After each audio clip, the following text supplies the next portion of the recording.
What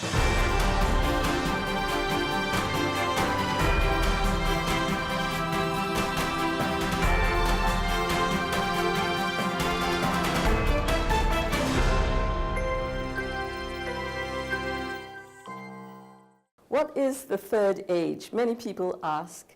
The third age is when a person can officially call themselves a senior citizen. And this group is growing rapidly as Malaysia gallops towards being an aging society. I'm Evelyn Samuel from the Third Age Media Association. Because this group has got tremendous social and economic impact, and we produce a monthly magazine called The Senior.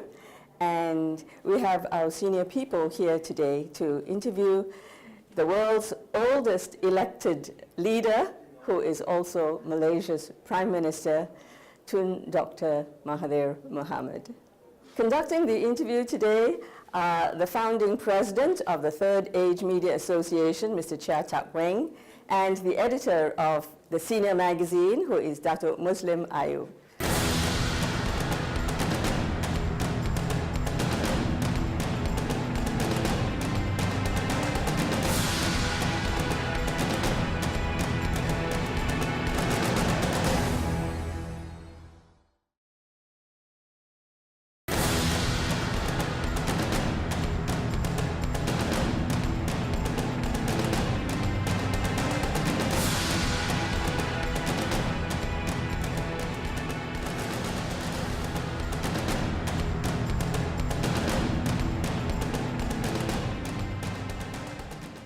Very good morning to you, Tun. Good morning. And we thank you for this opportunity to, despite your very busy schedule, we understand.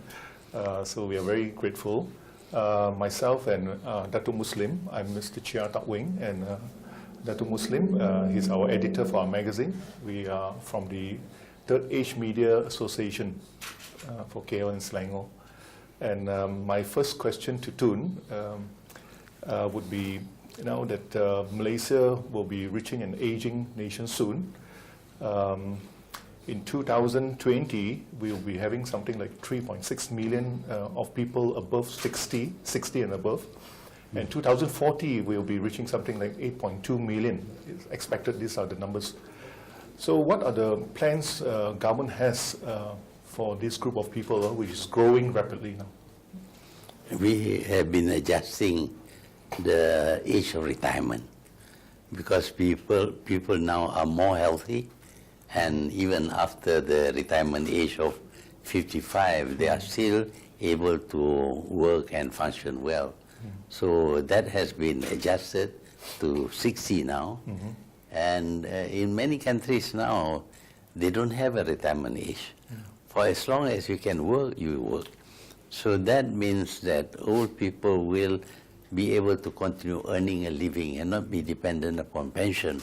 Pension, of course, is not enough, and they are going to live for a much longer time. So pension cost is very high because people live long after pensionable age. The other thing is, of course, that we worry about is if these people don't live and be pensioned off, then the place will not be vacant for younger people. This is something that we need to study. We don't want to deprive younger people of opportunities for promotion. Having taken that into consideration, we have to think in terms of caring for the old people.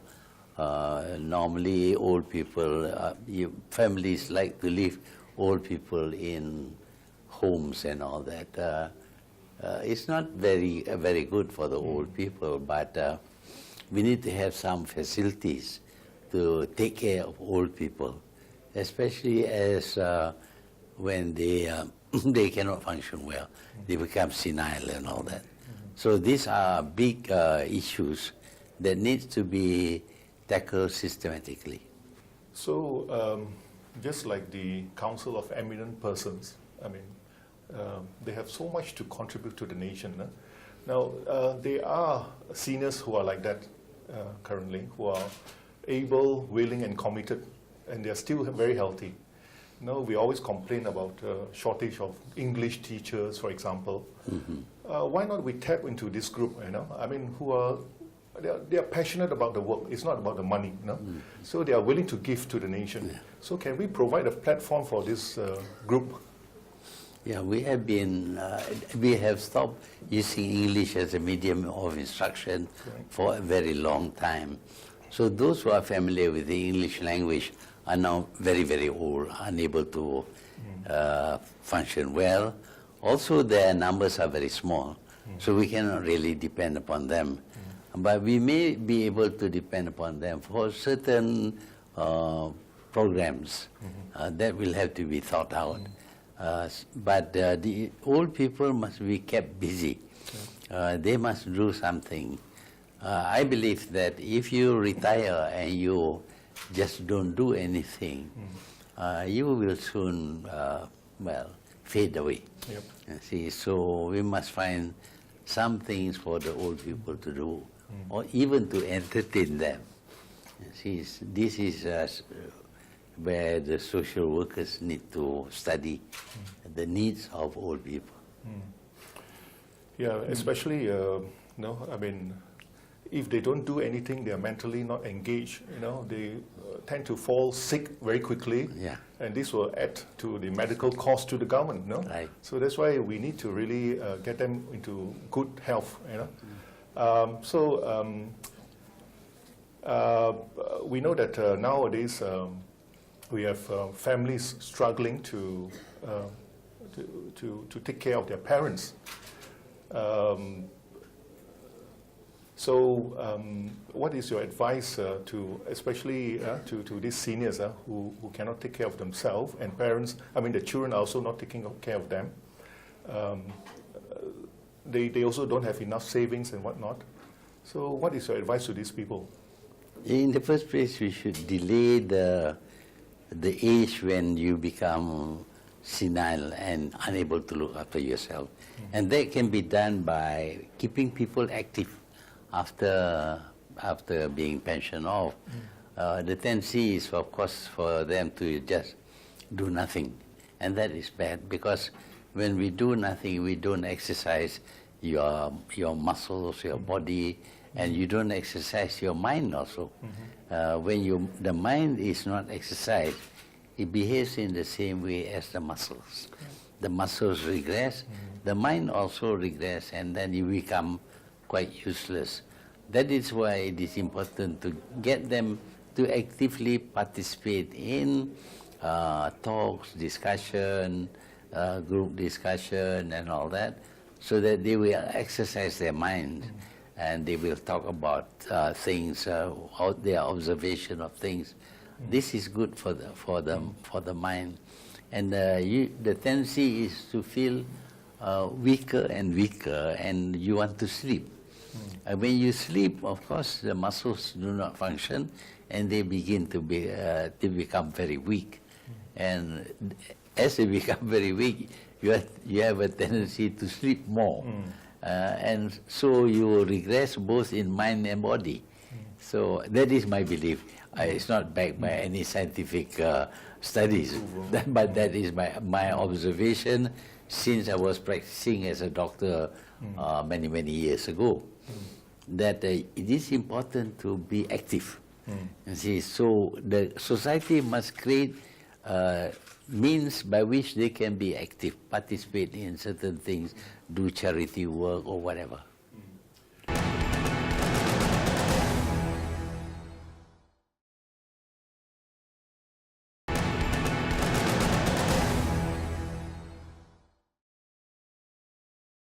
Quite a number of seniors, I mean, they work very hard in the early days, but unfortunately they wasted their money, when they retire, because they are not well.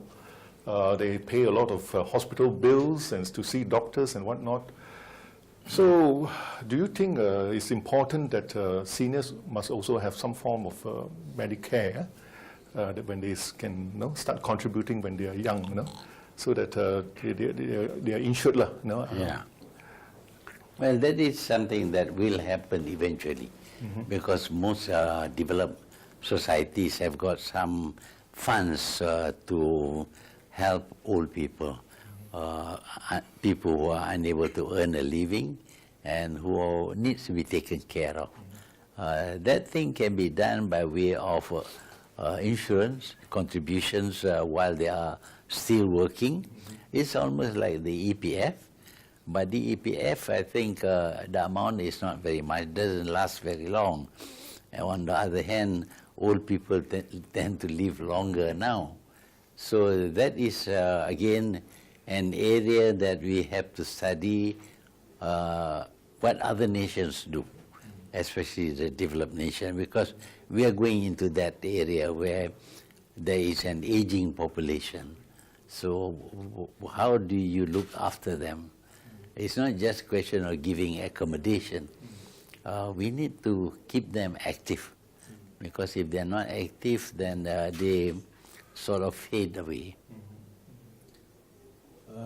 Tun, following from what you said, I understand Australia, the government of Australia have got a Ministry of the Aged Care.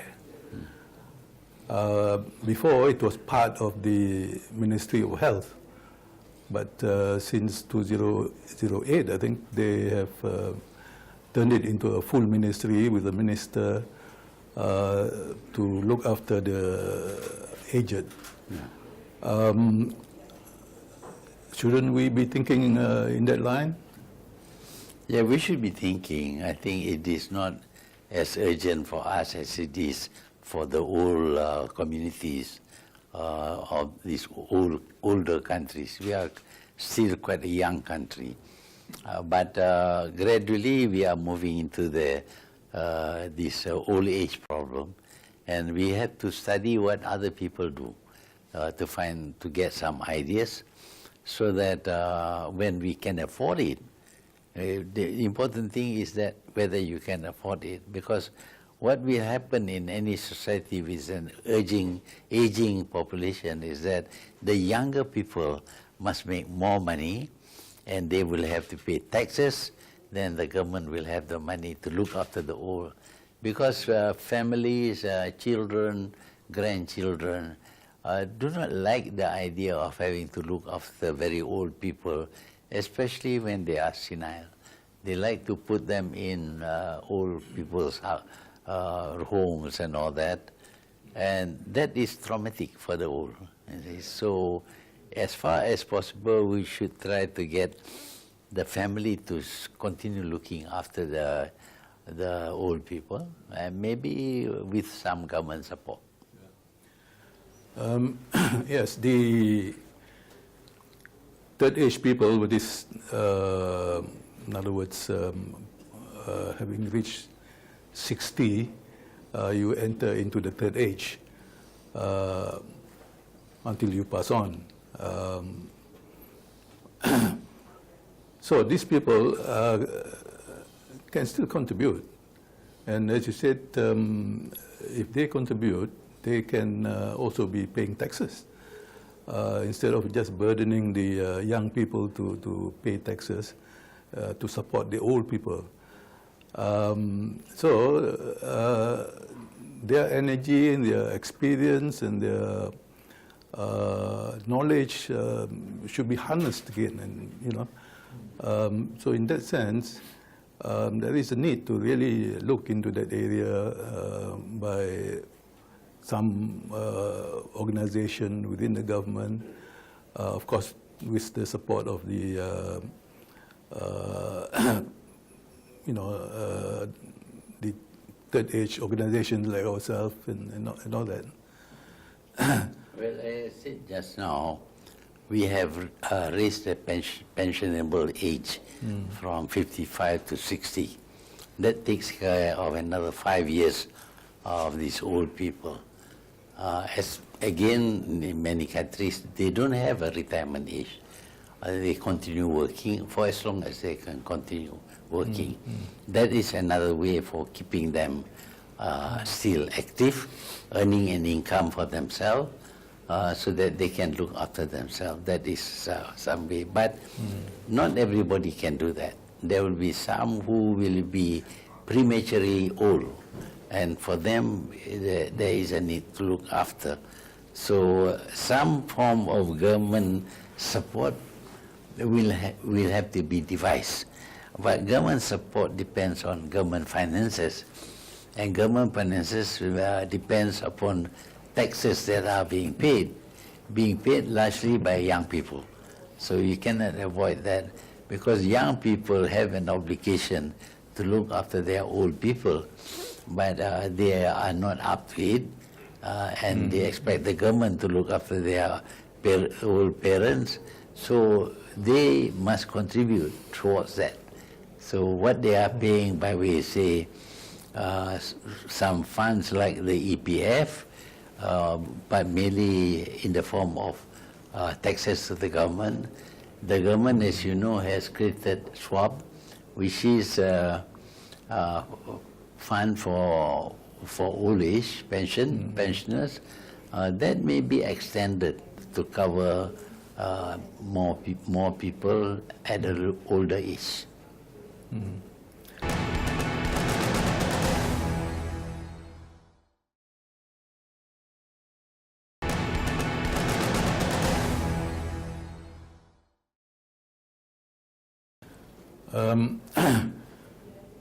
We are now in the digital age, and I know that you have been the one being very spearheading Malaysia into the digital age with your Super Corridor and Sabajaya and various other things. You're also a blogger. That was a great example to the senior generation. But actually, how much has been achieved really in terms of getting the senior generation into the technology era? But older people are resistant to changes. They are very resistant. They cannot believe what they can do with today's telephone, for example. Before, when you want to record things, we have a tape recorder, a very big machine, and you know that it is being recorded on the tape. Before, it was recorded on the the usual round record that we use for our gramophone. From gramophone to tape, it's not too big a change. But now there is no tape, nothing, just a small piece of instrument, and it records everything and memorizes everything. So for old people, it's very difficult to accept that this is possible.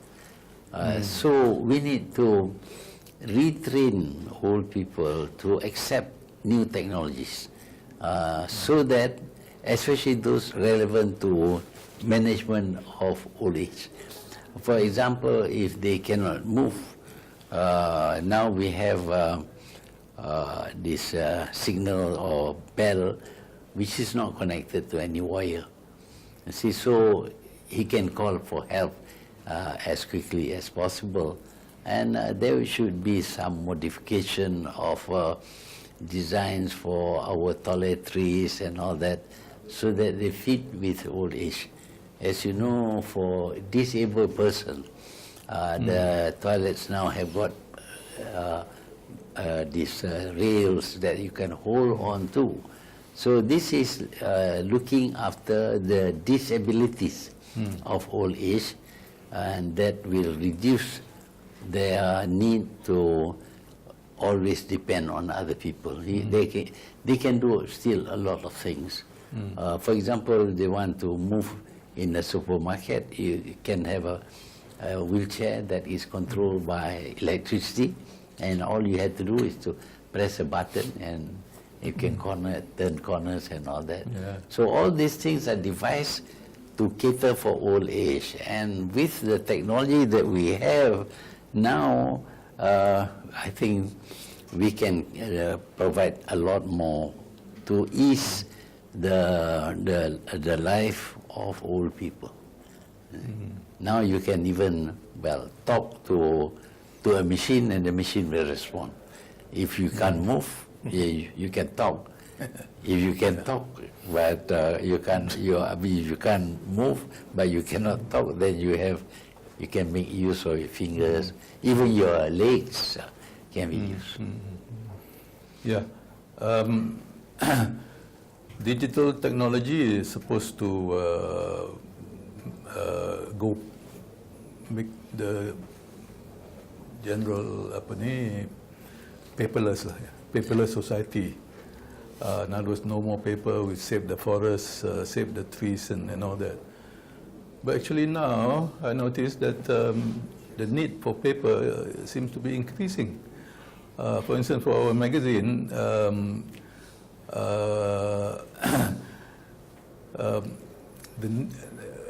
people still wants to read the printed version rather than looking it up on your laptop or on your smartphone, accessing the internet for it and all that. So in other words, there is a need for rethinking about this paperless society. But there is no doubt that we are using less hard copy. We are using the telephone or the computer to read even the latest news. In fact, the telephone gives you immediately, just as it happens, you can actually see on the telephone. So more and more, the young people are turning to telephone. They don't want to read. And the printed words is not something that they like to see, having to hold up a book and all that. They just, so as people age, the use of paper will also be reduced because the younger generation are the ones who embrace technology, embrace the digital age, and they know that you want to buy something, you just press a few buttons on your phone, you have a list of the products, you choose the products, and then you can even order where the products will be sent to you, and you pay electronically. So paper is not involved, no checks are signed. So over time, the use of paper will diminish. But as the population increase, that diminution is percentage-wise high, but in terms of absolute amount, more, not so much, because the number of people using paper would increase because of the increase in the population. Yeah. Now I would like to ask also about your third car project. I mean, as an engineer, I of course understand what you're after, but there are many negative sort of reactions to it. So I believe that you will need a good group of people that are really supportive, and this group could be the MIGT, M-I-G-S-T, Malaysian Industrial Group for High Technology. They can really get what you have in mind moving by getting together, getting the various organizations, the government, the universities, and industry to really work together to get it moving. So MIGT has been quite dormant over the past number of years. So are you going to really reactivate it? Yeah, we have been given a briefing, and I think MIGT can play a big role to explain to people and to support industries. Industries can grow only when people accept it. The normal person is a consumer. All he does is he wants to have goods that are cheap and of good quality. And he invariably thinks that imported goods are better coming from the well-known countries. But if you do that, you will become only a consumer, and you will need money. But if there are no jobs created, then very quickly your money will be finished. You don't have any money to buy imported goods. But if you have local industries which create jobs, people earn money, then only they can afford to buy goods. But should they buy foreign goods or local goods? That depends upon the policy. The consumers just want to buy cheaper goods. The government has to think about the development of the country. And the development of the country must include a capacity to produce things by yourself. If you are just buying from outside, the money is flowing out. But if you produce things by yourself, the money stays in, and you can even bring money in through exports. So government's view of things are quite different from the consumer's view. So it is the consumers who are not happy with this. But the government feels that there is a need for us to acquire engineering capability. Engineering here means that you have to produce things by yourself, manufacture, produce and sell goods to other countries so that there is an inflow of money. Outflow of money is always bad for any country. So that's the government way of thinking. The consumer's way of thinking is quite different. That is why they object to having a third car, because that means that maybe you will have to impose taxes and to protect the infant industry. But if you look at some countries which have become very well known for their engineering capability, manufacturing, like Japan, Korea, and China now, you see that they are keen to produce things, not to buy things from outside.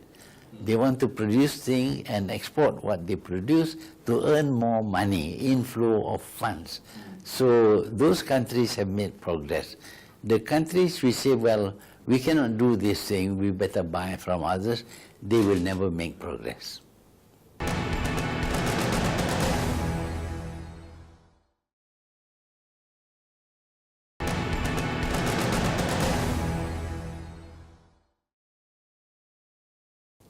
I think not only produce, but design as well. We must be able to design something, and real innovation using all the technologies that are at hand. Tun, something personal. Many Malaysians are amazed with the kind of energy that you have. So we want to know what drives you, especially to come back to full-time politics. I'm sure there are reasons. Can you maybe elaborate on that? Yeah. Like everybody else, when I decided to resign and retire, I wanted to have a good life, enjoying life, perhaps going via cruising or whatever. But as soon as I stepped down, people came to see me, asking me I should do something for the country because they see a decline. Politically, economically, there was a decline. And this can be seen by everybody. So they say, please do something. That's why I became active again. Eventually, doing something involved myself participating in politics, taking a major role in politics. That is why, that means also that I am active. I think a lot, I have to argue and all that. That keeps me active. My brain is active. My body also has to be active because I have to move here and there to give speeches. I think that is good for the body. And see, that you think all the time, you study, you read books, you write letters, you write articles, you write for your blog and all that. These are activities which keep your brain active all the time, and that is good for the brain. And the body also, when you move around and use your muscles, you don't lie down, because the tendency always is to sleep. When you feel tired a little bit, you sleep. And then you feel comfortable, you stay in bed for a long time, and then the whole body weakens. That is bad. In fact, someone was saying that you look younger now because of all the work, and you have a mission to achieve, I guess. Now, there's a saying that behind every successful man is a woman. Now, Tun Siti Hasma has been with you for, she's your soulmate. She's been with you for so many years. And somehow you managed to balance your time with family and work. So we want to know more about how you managed to do that.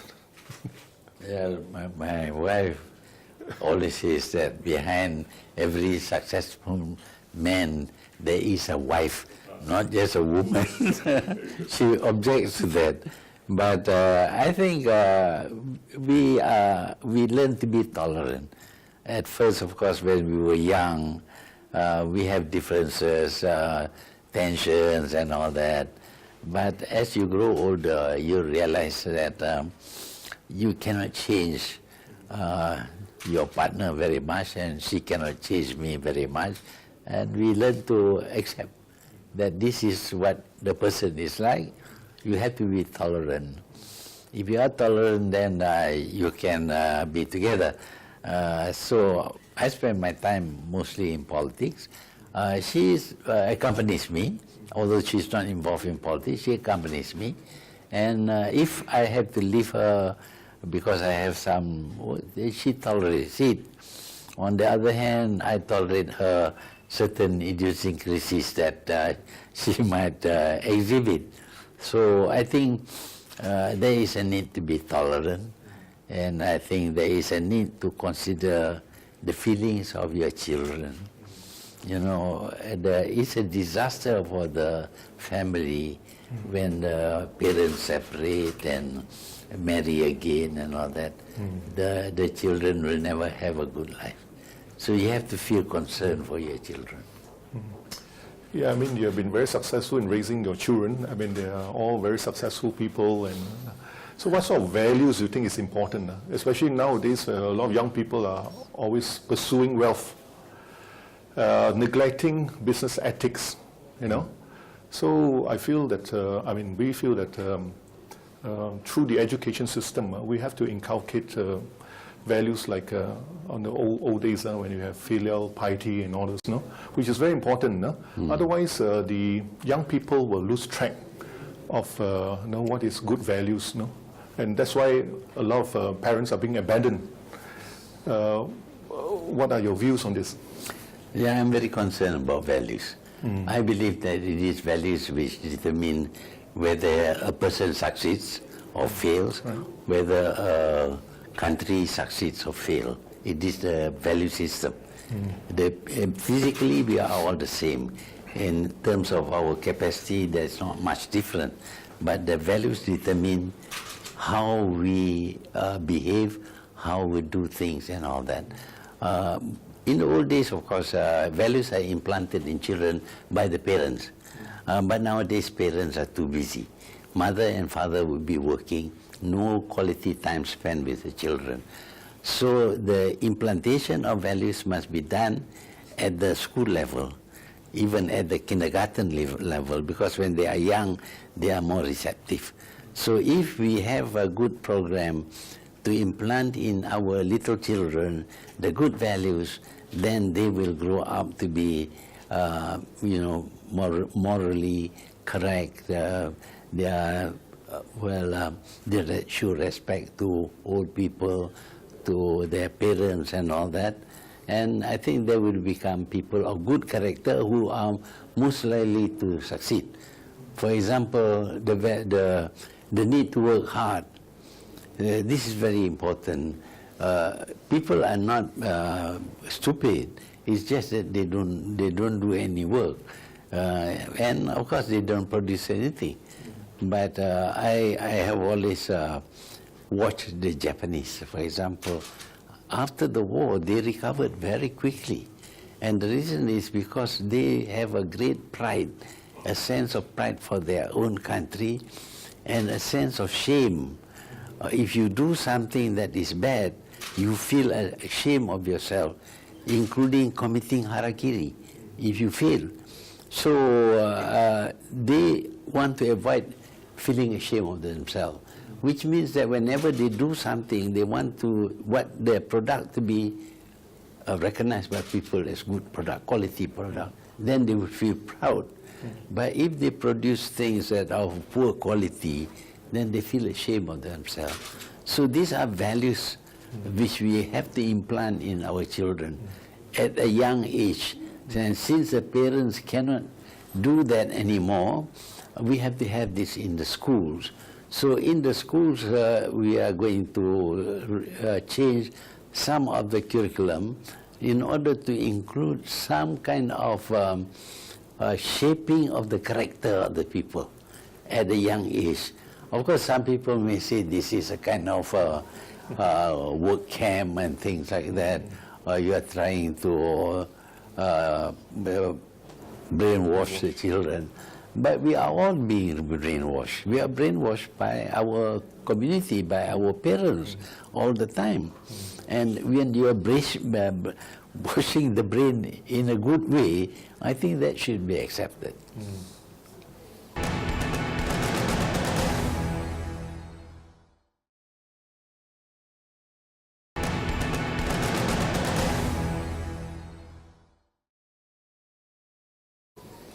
So on the education level, you do agree that we need to do some, reformation to it, Well, yes, especially to inculcate values. We have to include the molding of the character. You see, you give knowledge to somebody, but you don't shape his character to use that knowledge. Right. And he uses that knowledge for bad things. The knowledge can be used for good or for bad. I always compare to the knife. You have a knife which is sharp. You can use that knife to carve beautiful things. You can also use the knife to kill people. It's your decision. So if that decision, if it is in the mind, the knife is in the hands of somebody of bad character, then his usage of the knife is going to be bad. But if you teach him good character, then he will make full use of the knife to carve beautiful things and to do good things. You see, so that is what shapes a person. I believe that physically they are the same, capacity-wise they are the same, but it is the value system. If the people are hardworking, obviously they are going to succeed. But if the people are laid back, lazy, postponing everything, they're not going to succeed in life. So Tun, do you have any more achievements you hope to achieve? I mean, your bucket list, as so-called. Maybe you can share some with us. Any more? I think I have a lot of things to do now, because the country is in a very bad shape. It is indebted by trillions of dollars, and then the government machinery has been spoiled, and we have to rebuild the government, put in place good people and all that, retrain them, and bring them back to serving the country, serving the people and the country, not serving one particular person. So this is a job that I have to carry out, and with my friends, of course, in the government. But I happen to have more experience, perhaps because of my age, perhaps because I was Prime Minister for a long time. So I know what will happen if you do something that is wrong, and I know what should be done in order to achieve certain objectives. So I have a very big job to do at the moment. It's occupying my whole day, weekends. I don't have any leave anymore. I don't. Sunday or Monday, Saturday I work. At night I have to work also to finish, because when I come to office, numerous people come to see me a whole string of them, the whole day. So I cannot have the time to write, to read even the letters that were sent to me. And some people complain that I had not replied to their letters. It's just impossible because I have a backlog of about 6 months correspondence. I'm trying my best to finish, but I just cannot because I also have to see people, talk to them, explain things to them. Yeah, just amazing. I mean, there was a comment saying that you wish to have 36 hours instead of 24. Yeah. So, yeah, you have any? Yeah. Finally, Tun, thank you very much for having us here. As you know, we will be having a conference in October on the 6th, for which you will be the keynote speaker. We look forward to your coming and maybe some good news from you. Thank you very much. Well, I hope to be able to contribute something because of my experience, very long experience, 22 years as Prime Minister, and now again as Prime Minister. So maybe my experience can be useful to a lot of people. I'm quite happy to tell about them. So in conjunction with the National Day tomorrow, I mean, do you have a message for seniors? For seniors? One thing about older people is that they had experience.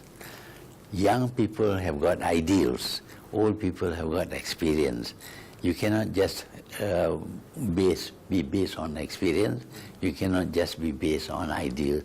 There should be a marriage of the two assets that we have. The old people and their experience, the young people and their ideals. So they want to build a great nation, a great society. But there are certain things that stand in the way, and they need to have the experience of the old to inform them that this can be done, that cannot be done, and all that. So I think for the old people, their contribution would be their experience, because this country has changed tremendously. I happen to live from the time when we were under British rule. I experienced living under Japanese rule, under Thai rule, and then only back to British military, and then civil administration, and then only independence. So I've gone through many phases in the development, in the progress of this country, and they tell me a lot of things. What I observe, they teach me from experience. As you say, experience is the best teacher. And see, the young people cannot experience. They were born at a time when the country is already fairly well developed, and they think that, well, of course it is like this. Well, it is not like this. Before it was not like this. You see, this is something that they will not understand or appreciate. So they need to appreciate the past. You know, I like to quote George Santayana, who says that those who forget the lessons of history will be condemned to repeat their mistakes over and over again. So the old people must remind the young about history. Especially those who have gone through the wars, you know. Yeah. I think the experiences was really, you know, the young people never have experienced this, no? So, no, they just, it was just a waste. Yeah. Okay, so thank you, Tun, for your time. I mean, I'm relieved that you have a lot of pressing needs, national issues to address. So we thank you very much for your time, despite your busy schedule. Thank you. And there you've had it. You have heard the views, opinions, aspirations of Malaysia's Prime Minister Tun Dr Mahathir Mohamad, giving them to the Third Age Media Association.